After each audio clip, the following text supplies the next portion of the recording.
அனைவருக்கும் வணக்கம். உங்களோடு இணைவது நான் உங்கள் இறை உணர்வு. Welcome to my channel. இந்த காணொளியில 29ஆம் தேதி பாத்தீங்கன்னா, ஒரு சூப்பர்பான எல்லாருக்கும் ஒரு மகிழ்ச்சிய தரக்கூடிய ஒரு செய்தி தான். என்னன்னு பார்த்தோம்னா, ஜூன் மாதம் நெட் தேர்வுக்கான இணையவழி விண்ணப்பங்கள் விண்ணப்பிப்பதற்கான இந்த போர்ட்டல ஓப்பன் பண்ணியிருக்காங்க. அது எப்படி எப்படிலாம் நம்ம அந்த ப்ராசஸ் பண்ண போறோம். இல்ல அவங்க காமனா ஒரு என்ன டீட்டெயில் குடுத்துருக்காங்க. அந்த நோட்டிஃபிகேஷன்ல இடம்பெற்ற செய்திகள் என்ன? அத பத்தி தான் இன்னைக்கு நம்ம பார்க்க போறோம். காணொளிய பார்ப்பதற்கு முன்னாடி மறக்காம நம்ம யுஜிசி நெட் தமிழ் சேனல மறக்காம சப்ஸ்கிரைப் பண்ணிக்கங்க. வாங்க வீடியோக்குள்ள போகலாம். 29ஆம் தேதி நேஷனல் டெஸ்டிங் ஏஜென்சி அப்படின்னு சொல்லக்கூடிய யூனிவர்சிட்டி கிராண்ட் கமிஷன் அவங்க சைட்ல இருந்து வந்ததுதான். சப்ஜெக்ட் என்ன அப்படின்னு பாக்குறப்போ,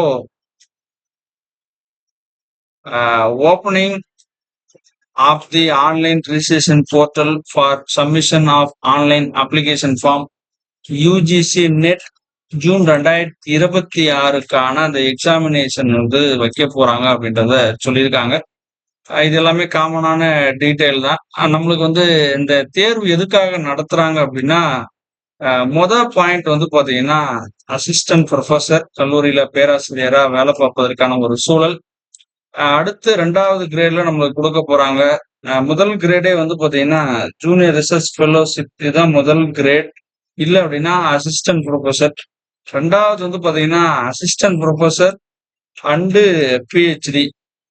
3வது தான் பிஹெச்டி ஒன்லி. இந்த 3 கிரேட்ல கொடுக்க போறாங்க. அப்ப கிரேட் ஜேஆர்எஃப் அப்படின்னு சொல்லக்கூடிய ஜூனியர் ரிசர்ச் ஃபெல்லோஷிப், அதுவும் பிளஸ் அசிஸ்டன்ட் ப்ரொஃபசர். 2வது அசிஸ்டன்ட் ப்ரொஃபசர் வித் பிஹெச்டி. 3வது பிஹெச்டி ஒன்லி. இது எப்படி சார் கால்குலேட் பண்றாங்க அப்படின்னா, நம்ம தேர்வினுடைய அந்த மதிப்பெண் அடிப்படையில தான் இந்த 3 கேட்டகரியில பிரிக்க போறாங்க. அதுக்கு அடுத்து பாத்தீங்கன்னா ரொம்ப முக்கியமானது 85 பாடத்துக்கு இந்த யுஜிசி நெட் தேர்வு நடத்த போறாங்க. அது எதை பேஸ் பண்ணி அப்படின்னா, சிபிடின்னு சொல்லக்கூடிய கம்ப்யூட்டர் பேஸ்டு டெஸ்ட வைக்க போறாங்க. இது ரொம்ப காலமாவே சிஸ்டம் பேஸ்ட்ல தான் போயிட்டு இருக்கு. அதுக்கடுத்து இதுதான் ரொம்ப முக்கியமானது. இந்த தகவல் தான். சப்மிஷன் ஆஃப் ஆன்லைன் அப்ளிகேஷன் 29ஆம் தேதி, அதாவது நேற்று ரிலீஸ் பண்ணியிருக்காங்க. அடுத்து எப்ப லாஸ்ட் டேட், இது ரொம்ப முக்கியமானது. 20ஆம் தேதி மே லாஸ்ட் டேட். அது எப்ப அப்படின்னா நைட்டு 11:50 வரைக்கும். பெரும்பாலும் நம்ம என்ன பண்ணுவோம் அப்படின்னா 19ஆம் தேதி இரவு, இந்த 20ஆம் தேதி இரவு தான் அப்ளை பண்றதுக்கு தொடங்குவோம். இது அப்படி தொடங்கக்கூடாது, அது தவறு. ஏன்னா பெரும்பாலும் இணைய வசதி அந்த சர்வர்னு சொல்லக்கூடியது கொஞ்சம் ரொம்ப இக்கட்டான சூழல்ல இருக்கும். அதனால டக்குன்னு நம்மளால அப்ளிகேஷனை ஃபில் பண்ண முடியாது. அதனால 20 அப்படின்னா நம்ம ஒரு 18ஆம் தேதிக்குள்ள இந்த விண்ணப்பத்தை பூர்த்தி செஞ்சுட்டோம் அப்படின்னா ரொம்ப பெஸ்ட். அதுக்கடுத்து என்ன சொல்லியிருக்காங்க அப்படின்னா, எக்ஸாமினேஷனுடைய ஃபீஸ் நீங்க கிரெடிட் கார்டோ, டெபிட் கார்டோ, நெட் பேங்கிங், யூபிஐ இதை வச்சு நீங்க பே பண்ணிக்கலாம். அதுக்கு லாஸ்ட் டேட் எப்போ அப்படின்னா 20ஆம் தேதி மே. அதுக்கும் லாஸ்ட் டேட். உங்களுடைய அந்த ஆன்லைன் விண்ணப்பத்துல ஏதாவது தவறுகள் நேர்ந்தா அதை 22ஆம் தேதி மேவுல இருந்து 24ஆம் தேதி மே, இது கொஞ்சம் கவனமா கவனிக்கணும். நம்ம ஏதோ ஒரு அவசரத்துல தவறு செஞ்சிருந்தாலும் நம்மளுக்கு ஒரு நாள் அந்த 2 நாள் அதுக்கான அந்த கரெக்ஷனை மாத்துறதுக்கான வாய்ப்பை ஏற்படுத்தி தராங்க. அதுக்கடுத்து எக்ஸாமுக்கான சிட்டி, எந்த டிஸ்ட்ரிக்ட்ல நம்ம தேர்வு எழுத போறோம் அப்படின்றத ஜூன் 10ஆம் தேதி சொல்ல போறாங்க. இப்போ எல்லாமே இந்த சைட் வழியா தான் பார்க்கணும். யூஜிசி நெட்டு அந்த என்டிஏ, இந்த என்டிஎஸ் அந்த சைட்ல தான் இங்க கொடுத்துருக்காங்க பாருங்க. யூஜிசி net.nta.nic.in இந்த சைட்ல தான் போய் நீங்க பார்க்கணும். அதே மாதிரி ஆல் டிக்கெட்னு சொல்லக்கூடிய அந்த அட்மிட் கார்டு எப்போனா 15ஆம் தேதி ஜூன்ல ரிலீஸ் பண்ண போறாங்க. எக்ஸாம் எப்ப நடக்கும் இந்த தேர்வு அப்படின்னு பாக்குறப்போ 22 ஜூன்ல இருந்து 30 ஜூனுக்குள்ள இந்த 85 பாடத்துக்கான தேர்வையும் வச்சு முடிச்சிருவாங்க. எப்படி சார் 8 நாள்ல வச்சிருவாங்க அப்படின்னு கேட்டா, ஷிஃப்ட் 1 அப்படின்னு சொல்லி, ஷிஃப்ட் 2 அப்படின்னு சொல்லி 2 ஷிஃப்ட் அடிப்படையில இந்த கிட்டத்தட்ட ஒரு 8 நாள்ல தேர்வை வச்சு முடிச்சிருவாங்க. அதாவது சொல்லியிருக்காங்க, சென்டரு, டேட்டு, இந்த ஷிஃப்ட் இது எல்லாமே அட்மிட் கார்டுல இருக்கும். நீங்க புதுசா எங்கேயும் போய் தேட தேவையில்ல அப்படின்னு சொல்றாங்க. அதுக்கடுத்து ஆன்சர் கீ வந்து ரெஸ்பான்ஸ் அண்ட் ஆன்சர் கீ வந்து பாத்தீங்கன்னா பின்னாடி வந்து இவங்களே வந்து அனௌன்ஸ்மெண்ட் பண்ணுவாங்க. அது வரைக்கும் நம்ம வெயிட் பண்ணணும். அதுக்கடுத்து ரொம்ப முக்கியமானது இந்த விண்ணப்பத்துக்கான கட்டணம் எவ்வளவு அப்படின்னு பாக்குறப்போ, ஜெனரல் அன்ரிசர்வ்டா இருந்தா ரூ. 1150 கட்டணும்.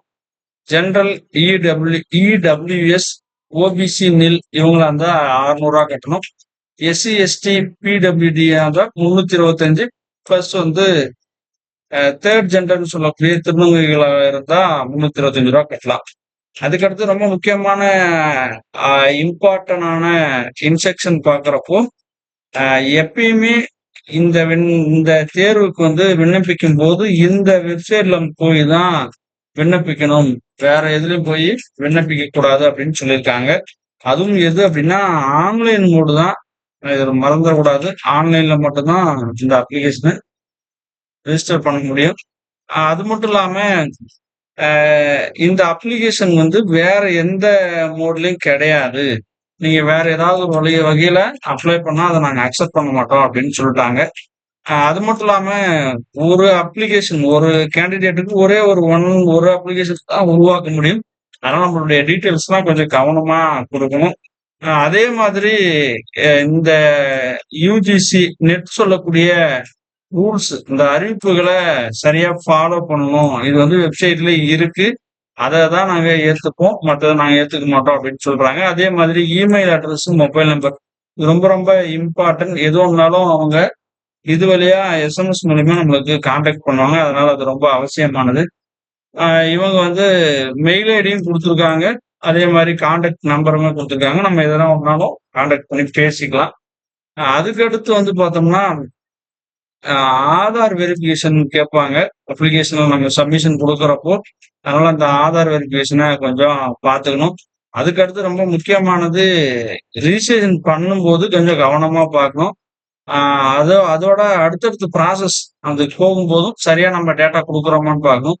எக்ஸாமினேஷன் சென்டரை வந்து மென்ஷன் பண்ணும்போது நம்ம டிஸ்ட்ரிக்டா அந்த சென்டர் நம்ம பக்கமா அதெல்லாம் நம்ம பார்க்கணும். அதுக்கடுத்து வந்து நீங்க இந்த தேர்வுல நம்ம 3 கிரேடு பார்த்தோம். அந்த 3 கிரேட்ல எந்த படிநிலைக்கு நீங்க அப்ளை பண்ண போறீங்க அப்படின்றத கவனமா பார்க்கணும்னு சொல்றாங்க. அதுக்கு அடுத்தது வந்து பாத்தீங்கன்னா அந்த 9வது பாயிண்ட் வந்து டேட் இது எல்லாமே வந்து டென்டேட்டிவ் தான். சிலது வந்து என்ன பண்ணலாம், மாறலாம், இல்ல இதே கூட இருக்கலாம். அது வந்து சொல்ல முடியாது அப்படின்றத சொல்றாங்க. இதுதான் இந்த யுஜிசி நெட் சைட்ல இருந்து ரிலீஸ் பண்ண நோட்டிபிகேஷன். இது வந்து உங்களுக்கு பயனுள்ள வகையில இருக்கும்னு நான் நம்புறேன். இது எப்படி அப்ளை பண்றதையும் தனியா ஒரு காணொலியா பதிவு செய்றேன்.